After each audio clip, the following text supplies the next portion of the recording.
In today's video, I'm going to teach you how to use multi-track editing in Kdenlive. If you're looking to enhance your video editing skills and achieve a more professional result, understanding how to work with multiple tracks is crucial. Let's dive in and explore this powerful feature together. First things first, open your Kdenlive project. Once you're in, check that you have multiple video and audio tracks visible in the timeline area.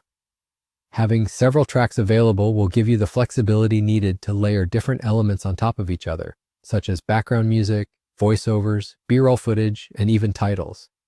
This setup forms the foundation for multi-track editing, allowing you to manage and manipulate your media effectively. When you have that ready, start by dragging and dropping your clips into different tracks on the timeline. It's often helpful to think about your project in layers. For instance, you might want to keep your main footage on one track, your background music on another, and reserve additional tracks for voiceovers, B-roll footage, or any text overlays you'll want to incorporate. You can also rename each track to keep everything organized and easily identifiable. This can be particularly handy when you're working on complex projects that involve numerous elements. If you find the need to add a new track, simply right-click on the timeline.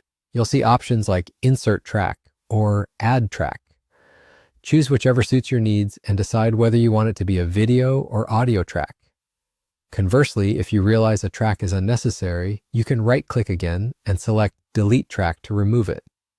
This ability to add and remove tracks ensures that your workspace remains clutter-free, allowing you to focus only on the elements that are important for your current edit.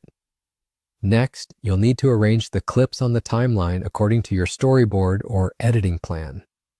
To create dynamic and engaging videos, you can layer and position your clips creatively. For example, place your main footage on one track and overlay titles or B-roll footage on the track above it. This method of layering is fundamental in constructing a seamless final product that captivates the audience. Additionally, Kdenlive offers you the possibility of applying transition effects between clips on different tracks. To do this, you simply need to overlap two clips from different tracks and then apply the desired transition effect. These transitions can add a professional touch to your videos, creating smooth, appealing connections between different scenes. To maintain control over your editing, it's often useful to lock or mute specific tracks. This prevents unintentional changes to layers you're not currently focusing on. The lock feature is particularly beneficial when fine-tuning specific sections without affecting others. And that's it. You now know how to use multi-track editing in Kdenlive. If you found this video helpful, don't forget to like, share, and subscribe for more editing tips. Thanks for watching, and I'll see you in the next one.